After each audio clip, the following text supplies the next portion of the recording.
ब्रिजपुर गांव में बंटा अपने पिता श्यामलाल और माँ लच्छों के साथ रहता था। बंटा गांव का सबसे आवारा लड़का था।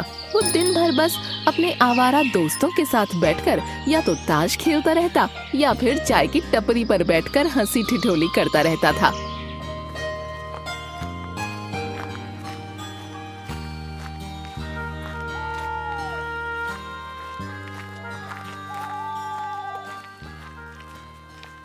आ गया तू नास पीटे, जब देखो बस पूरे दिन आवारागर्दी करता रहता है। क्या है पिताजी, वैसे इतनी गर्मी हो रही है और एक तुम हो जो घर में आते मुझ पर चिल्लाने लगे रहते हो। हाँ बोल तो ऐसे रहे जैसे न जाने नवाब साहब कितनी कमाई करके आ रहे हैं। अरे माँ तो पिताजी को समझाती क्यों नहीं है, जब देखो ये मुझ पर राशन पानी लेकर चढ़े रहते हैं। हाँ तो तेरे पिताजी सही कह रहे हैं, पूरा दिन तू आवारागर्दी करता रहता है और रात को जब तुझे खाना खाना होता है तो तू घर में आ जाता है। ये घर है, कोई धर्मशाला नहीं कि जब मन हुआ घर में आ जाओ और जब मन हुआ तो चले जाओ। पिताजी कम थे जो तू भी अब मुझ पर चिल्ला रही है। भगवान मैं तो इस घर में फंस गया हूँ, न जाने कैसे माँ बाप मिले हैं मुझे। इकलौती औलाद हूँ फिर भी देखो मुझ पर चिल्लाते रहते हैं। इकलौता बेटा है तो इसका मतलब तू क्या हमारे सर पर आकर बैठेगा। देख ले बंटा, मैं तुझे आखिरी चेतावनी दे रहा हूँ, अगर तू कल से काम करने नहीं लगा तो बेटा इस घर में दोबारा अपनी शक्ल लेकर मत आइयो। पिताजी तुम भी कैसी बातें कर रहे हो, अब एकदम से मैं कल से काम करने कैसे लग जाऊंगा बताओ। नौकरी क्या पेड़ पर लगी हुई है जो मैं तोड़ कर ले लूंगा। मुझे नौकरी ढूंढने में समय तो लगेगा ना। बता तुझे कितना समय चाहिए नौकरी ढूंढने के लिए। हाँ अब पिताजी नौकरी ढूंढने के लिए तो कम से कम मुझे 1 साल का समय चाहिए होगा। बंटा की बात सुनकर श्यामलाल गुस्से में लच्छों की तरफ देखता है। देख रही है अपने इस बेटे को, इसे तो कहते हुए भी शर्म नहीं आती है। 1 साल का समय तो ऐसे मांग रहा है जैसे नवाब ज्यादा सरकारी नौकरी करेंगे। अरे पिताजी अभी इतनी गर्मी है, मैं इतनी गर्मी में काम नहीं कर सकता हूँ। अगर इतनी गर्मी में मैंने खेतों में काम किया और मैं काला हो गया तो वैसे ही सब मुझे पूरे गांव में कालिए का बेटा कहते हैं। मुझे नहीं अच्छा लगेगा अगर कोई मुझे कालिया बोलेगा तो। तेरी जुबान कुछ ज्यादा नहीं चल रही। देख अगर तुझे कल कोई काम नहीं मिला तो इस घर में मत आइयो। अरे माँ तू परेशान मत हो, मैं जल्दी कोई काम धंधा ढूंढ लूंगा। और हाँ पिताजी आप भी बूढ़े हो गए हो तो इतना चिल्लाया मत करो, नहीं तो किसी दिन चिल्लाते चिल्लाते इस दुनिया से निकल जाओगे। देख रही है इससे बिल्कुल भी शर्म नहीं है कि अपने पिता से कैसे बात करते हैं। इस करम चले को अभी मेरे इस घर से निकाल, मुझे इसकी शक्ल नहीं देखनी है। अरे हाँ हाँ मुझे भी इस घर में नहीं रहना है, मैं कल सुबह ही यहाँ से चला जाऊंगा। कल नहीं अभी निकल मेरे घर से, ये मेरा घर है, चल निकल यहाँ से। अरे पिताजी कैसी बातें कर रहे हो, इतनी रात को मैं कहाँ जाऊंगा, और वैसे भी बाहर देखो ना कितनी गर्मी हो रही है। मुझे नहीं पता, जहाँ मर्जी जा, लेकिन अभी के अभी मेरे इस घर से निकल, नहीं तो मुझसे बुरा कोई नहीं होगा। वो तो वैसे भी कोई नहीं है। क्या कहा तूने, निकल जा मेरे घर से, और जब तक तू कोई काम धंधा नहीं करेगा तब तक तू इस घर में दोबारा मत आइयो। हाँ हाँ मैं भी जा रहा हूँ, मुझे भी अब यहाँ नहीं रहना है। मेरा दोस्त है ना धीरू, तुमसे ज्यादा तो वो मुझे समझता है। देखना मैं अब कैसे कितने मजे से उसके साथ रहता हूँ, और अब कभी भी मैं यहाँ इस घर में दोबारा नहीं आऊंगा। हाँ हाँ देखता हूँ मैं भी कि तेरा वो दोस्त कितना अच्छा है। बेटा तू किसी दिन इसी धीरू की वजह से बहुत बुरा फंसेगा, जब तुझे हम याद आएंगे। माँ पिता से ऐसा सुनकर बंटा गुस्से में घर से निकल जाता है।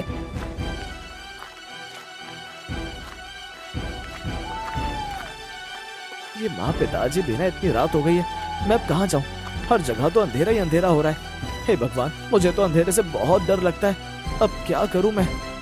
बंटा धीरे धीरे चलता हुआ जाता है तो उसे गांव के बीचों बीच एक पेड़ दिखाई देता है। चल बंटा एक काम कर, आज की रात को काटने के लिए तू यहीं इस पेड़ के नीचे सो जा।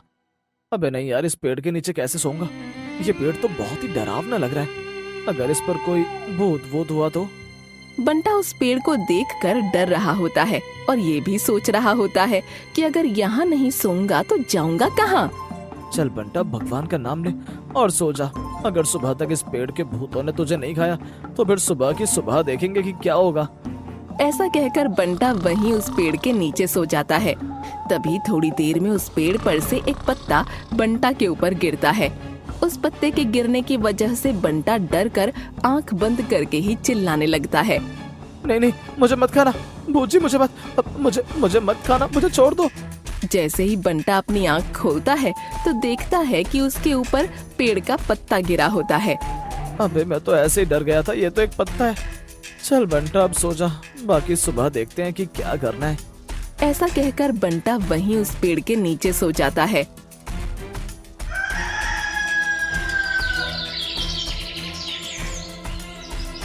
अरे बंटा, ओए बंटा, खड़ा हो बे। यहाँ ऐसे पेड़ के नीचे क्यों पड़ा हुआ है? कुछ सूंघ सांघ के पड़ा है क्या? अबे खड़ा हो। धीरू के इतना जगाने पर बंटा खड़ा हो जाता है। अबे क्या बे बंटा, तू यहाँ ऐसे क्यों पड़ा हुआ है? कुछ नशा करके आया हुआ है क्या, जो घर छोड़कर यहाँ इस पेड़ के नीचे सो रहा है? अबे तू भी क्या ऐसी झल्लों जैसी बातें कर रहा है? अबे कल रात को माँ पिताजी ने मुझे घर से निकाल दिया है। क्या काका काकी ने? लेकिन क्यों बे? और तू पूरी रात यहाँ इस पेड़ के नीचे सोया? अरे हाँ यार, वही उनका कि काम धंधा कर। मैंने कहा भी कि मुझे कुछ समय चाहिए, लेकिन फिर भी उन लोगों ने मेरी बात नहीं सुनी और मुझे घर से बाहर निकाल दिया और कहा है कि जब तक काम धंधा नहीं करूंगा तब तक वो मुझे घर के अंदर घुसने भी नहीं देंगे। अच्छा, ऐसा क्या है? तू यार, तुझे कुछ ना कुछ तो जुगाड़ करना पड़ेगा, नहीं तो तू कब तक इतनी गर्मी में ऐसे इस पेड़ के नीचे सोएगा? अबे यार, अब मुझे कोई काम धंधा देखना होगा, नहीं तो मैं घर में वापस नहीं जा पाऊंगा और मैं अब इतनी गर्मी में यहाँ इस पेड़ के नीचे नहीं सो सकता हूँ। वो दोनों बातें कर ही रहे होते हैं कि तभी उनके आगे से एक नींबू शिकंजी वाला जा रहा होता है। तभी बंटा और धीरू उसे देखकर हंसते हैं। अबे समझा? हाँ बे, अगर हम दोनों मिलकर ये नींबू शिकंजी का काम खोलें तो सोच, इतनी गर्मी में हमारा धंधा बहुत चलेगा। और वैसे भी माँ बोलती है कि मैं नींबू शिकंजी बहुत अच्छी बनाता हूँ और ये शिकंजी बेचकर हम बहुत ही जल्दी पैसे वाले हो जाएंगे। अरे हाँ बे, तू सही कह रहा है। ऐसा कहकर थोड़ी ही देर में वो दोनों वहीं उसी पेड़ के नीचे अपना एक शिकंजी का ठेला लगा लेते हैं। अरे यार, इतनी देर हो गई है, अभी तक तो कोई भी हमारे ठेले पर ये शिकंजी पीने नहीं आया। अब क्या करें हम यार? यार मुझे लगता है कि हमें अब लोगों को आवाज लगाकर बुलाना होगा, नहीं तो अगर हम रात तक भी ऐसे ही खड़े रहे तो कोई भी हमारे इस ठेले पर से शिकंजी नहीं पिएगा। हाँ यार, तू सही कह रहा है। चल एक काम करते हैं, तू अब ग्राहकों को आवाज लगाकर बुला और मैं उनको ये शिकंजी बनाकर दूंगा। ऐसा कहकर अब धीरू ग्राहकों को आवाज लगाकर बुलाने लगता है। अरे आओ आओ, नींबू शिकंजी पियो, नींबू शिकंजी। आओ आओ, ठंडी ठंडी नींबू शिकंजी। आओ आओ, शिकंजी पियो, शिकंजी। धीरू आवाज लगाकर ग्राहकों को बुला ही रहा होता है कि तभी उसकी दुकान पर एक शराबी ग्राहक आता है। अरे अरे साहब, आइए आइए, बताइए नींबू शिकंजी पियेंगे आप? अबे तू भी कैसी बातें कर रहा है? अब शिकंजी के ठेले पर खड़े होकर शिकंजी पीऊंगा ना, दारू थोड़ी पीऊंगा। और अगर तुझे पीनी है तो बता, मेरी जेब में अभी भी एक अद्दा पड़ा है। उस ग्राहक की बात सुनकर धीरू बंटा से बोलता है। अबे यार बंटा, तू जल्दी से इसे एक गिलास शिकंजी दे और पैसे लेकर इसे भगा। ये शराबी थोड़ी देर अगर ये खड़ा रहा तो ये हमारे इस ठेले पर अपनी शराब बेचना शुरू कर देगा। अरे हाँ भाई, तू सही कह रहा है। अरे क्या हुआ, तुम दोनों ये आपस में क्या गुटरगू कर रहे हो? अब जल्दी से मुझे शिकंजी दे और इसमें थोड़ा सा दही मिला दियो। अरे साहब, कैसी बातें कर रहे हो? ये शिकंजी है, लस्सी नहीं है। तू सही कह रहा है, चल चल जल्दी दे। अरे यार जल्दी दे इसे एक गिलास शिकंजी। अरे बस 2 मिनट, अभी देता हूँ। बंटा उस ग्राहक को एक गिलास शिकंजी बनाकर दे देता है। अबे ये क्या, तो 20 रुपए भी ले रहा और बस 1 गिलास शिकंजी दे रहा है? अरे साहब कोई नहीं, आप 1 गिलास शिकंजी और ले लो, आपके लिए 1 गिलास पर 1 गिलास शिकंजी मुफ्त है। ये हुई ना बात। ऐसा कहकर वो ग्राहक जल्दी से 1 गिलास शिकंजी पी लेता है। अरे वाह, क्या शिकंजी बनाई है तूने। चल अब मैं चलता हूँ। अरे अरे भाई, कहाँ जा रहे हो? शिकंजी के पैसे कौन देगा? अरे मैंने तो 1 ही गिलास शिकंजी पी है ना। अरे तो दूसरा गिलास भी तो भर के रखा हुआ है हमने, अपनी आंखें तो खोल कर देख। अरे भाई ये देख, मेरा पेट 1 गिलास शिकंजी से पूरा भर गया है। दूसरा गिलास तो क्या, अब 1 बूंद तक जाने की जगह नहीं है इसमें। अरे तो हम इसे पैक करके दे देंगे, घर पर ले जाकर अपनी बीवी को पिला देना। अरे मेरी बीवी के आगे ठंडी शिकंजी का नाम मत लियो, नहीं तो तुझे इस पूरी शिकंजी में डालकर तुझे ठंडा कर देगी। अरे तो जो शिकंजी पी है उसके पैसे तो देते जाओ। अरे क्यों, मैं तुझे किस बात के पैसे दूं भाई? बंटा के कहने पर ग्राहक वो शिकंजी का रखा दूसरा गिलास उठाकर बंटा को दे देता है। अब ले, मैं 1 गिलास शिकंजी तुझे वापस दे रहा हूँ। अब हो गया तेरा हिसाब पूरा। लेकिन अभी जो तुमने 1 गिलास शिकंजी पिया उसके पैसे चाहिए। अबे देख, मैंने तुझे ये गिलास शिकंजी का तुझे वापस दे दिया ना, और जो मैंने गिलास शिकंजी का पिया वो तो मुफ्त वाला था, जो तुम दोनों ने मुझे मुफ्त में दिया था। ऐसा कहकर वो शराबी वहाँ से चला जाता है। अबे क्या बे यार, हम लोगों को चूना लगाते हैं और ये शराबी तो हमें चूना लगाकर चला गया। अबे यार चल, तू इसे छोड़ और आवाज लगाना शुरू कर। अरे आओ आओ, नींबू शिकंजी पियो, नींबू शिकंजी। आओ आओ, ठंडी ठंडी नींबू शिकंजी। धीरू आवाज लगाकर ग्राहकों को बुला ही रहा होता है कि तभी उसकी दुकान पर एक ग्राहक आता है।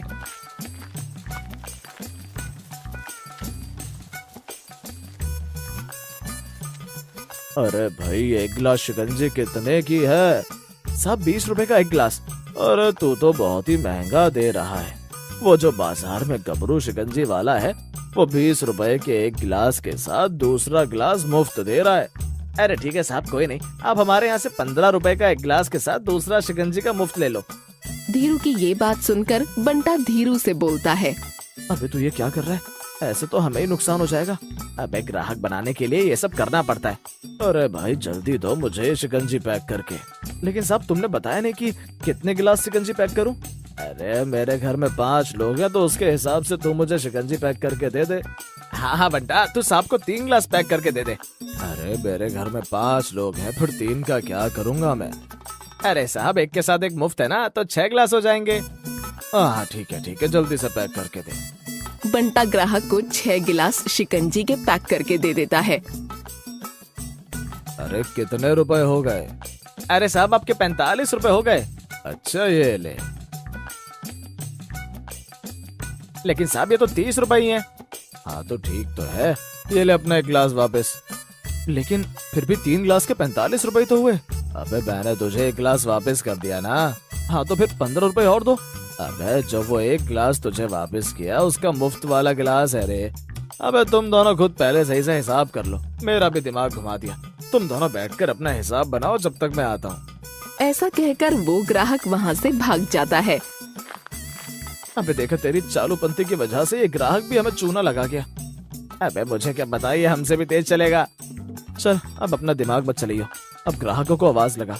धीरू आवाज लगाकर ग्राहकों को बुला ही रहा होता है कि तभी उसकी दुकान पर एक भिखारी आता है। अरे मुझे 1 गिलास ये शिकंजी पिला।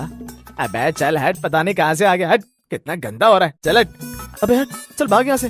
अरे मुझे भी 1 गिलास शिकंजी पिला दो। अबे चल हट भिखारी कहीं का। अबे भिखारी नहीं हो, देख देख मेरे पास ये सोने की घड़ी है, देख देख। उस भिखारी के पास सोने की घड़ी देखकर बंटा और धीरू हैरान हो जाते हैं कि तभी धीरू बंटा से बोलता है, अबे यार देख, इसके पास तो सोने की घड़ी है, देख देख। तेरे पास ये घड़ी कहाँ से आई बे? तुझे क्या लेना, मेरे पास ये घड़ी कहीं से भी आई हो। तू मुझे शिकंजी बना कर पिला, फिर मैं तुझे ये घड़ी दे दूंगा। नहीं, हमें नहीं चाहिए, चल भाग यहाँ से। अबे बंटा तू कैसी बात कर रहा है? इतना अच्छा मौका मिल रहा है हमें पैसे कमाने का, और तू है कि इसे कैसे गवा सकता है? यार ये सोने की घड़ी है, सोने की घड़ी। अगर ये हमें मिल जाए तो मजा आ जाएगा, हमारे घर वाले भी खुश हो जाएंगे। अबे तू ये कैसी बात कर रहा है? तेरी चालाकपंथी की वजह से कहीं हम फंस ना जाएं। अबे तू कैसी बात कर रहा है? नहीं फंसेंगे हम। और देख यहाँ वैसे भी कोई नहीं है, किसी को नहीं पता चलेगा, और ये सोने की घड़ी हमारी हो जाएगी। चल चल जल्दी से इसे शिकंजी पिलाते हैं।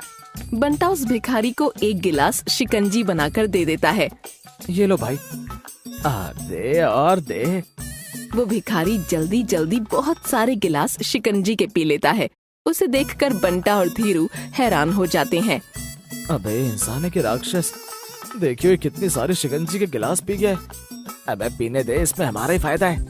अबे दे ना, जल्दी दे, पूरा पूरा गिलास भर के दे। बंटा जल्दी जल्दी उसे शिकंजी के गिलास देता जाता है और वो भिखारी उन्हें पीता रहता है। अरे भाई मजा आ गया, तेरे हाथ की ये शिकंजी पीकर तो बहुत मजा आ गया। आ गया ना मजा? चल अब हमें एक घड़ी दे। हाँ ले, ये ले। भिखारी जैसे ही वो घड़ी बंटा को देता है कि तभी वहाँ पर पुलिस आ जाती है। पुलिस को देखकर वो भिखारी वहाँ से फुर्र होकर भाग जाता है कि तभी दरोगा और कांस्टेबल बंटा के पास आते हैं।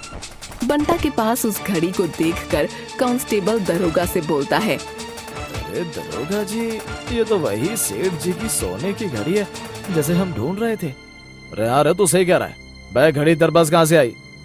नहीं दरोगा जी, ये तो मेरी पीतल की घड़ी है, मेरे पिताजी ने मुझे दी थी। अच्छा, तू क्या मुझे पागल समझता है? मुझे नहीं पता कि पीतल और सोने में क्या फर्क है। चल बे जल्दी से दिखा। अरे नहीं दरोगा जी, ये सच बोल रहा है, ये घड़ी तो इसके पिताजी ने इसे दी थी, और ये कोई सोने की घड़ी नहीं है बल्कि पीतल की है। अच्छा, तो अब तू मुझे सिखाएगा कि क्या सोना और क्या पीतल। चल बे कांस्टेबल, इसके हाथ से घड़ी ले। नहीं दरोगा जी, ये मेरी घड़ी है, मैं ऐसे नहीं दूंगा। अबे दे, छोड़ इसे, छोड़। देखिए दरोगा जी, है वही सेठ जी की सोने की घड़ी है। इसका मतलब तूने सेठ जी की सोने की घड़ी चुराई है? हाँ? नहीं दरोगा जी, ये मैंने नहीं चुराई, बल्कि अभी आपके आने से पहले ही एक भिखारी ने शिकंजी पीने के बदले मुझे ये सोने की घड़ी दी है। अभी तो तू बोल रहा था कि ये घड़ी तेरी है, फिर अब ये तुझे किसी भिखारी ने दे दी? हाँ दरोगा जी, ये सच बोल रहा है, ये घड़ी अभी एक भिखारी हमें देकर गया। लेकिन अभी तो तू बोल रहा था कि ये पीतल की घड़ी है और ये इसके पिता ने दी है। दरोगा के आगे सच खुलने पर बंटा धीरू से बोलता है, मैंने तुझसे कहा था ना कि ये घड़ी उससे मत ले, लेकिन तेरी चालाकपंथी की वजह से देख हम कितना बुरा फंस गए। तो मैंने तो बस कहा था, तूने भी तो लालच दिखाया, और वैसे भी ये घड़ी तेरे हाथ में है, तो इसका मतलब तू फंसेगा, मैं थोड़ा ही। दरोगा जी, ये घड़ी इसके पास है तो आप इसे पकड़िए, मुझे छोड़ दीजिए। धीरू की बात सुनकर बंटा हैरान रह जाता है और बोलता है, तेरी वजह से मैंने अपना घर छोड़ा और तूने मुझे फंसवा दिया। पिताजी ने सही कहा था कि एक दिन मैं तेरी वजह से बहुत बुरा फंसूंगा। चल बे कांस्टेबल, उठा इन दोनों को और ले चल थाने, वहीं बनवाएंगे हम इन दोनों से ठंडी ठंडी शिकंजी।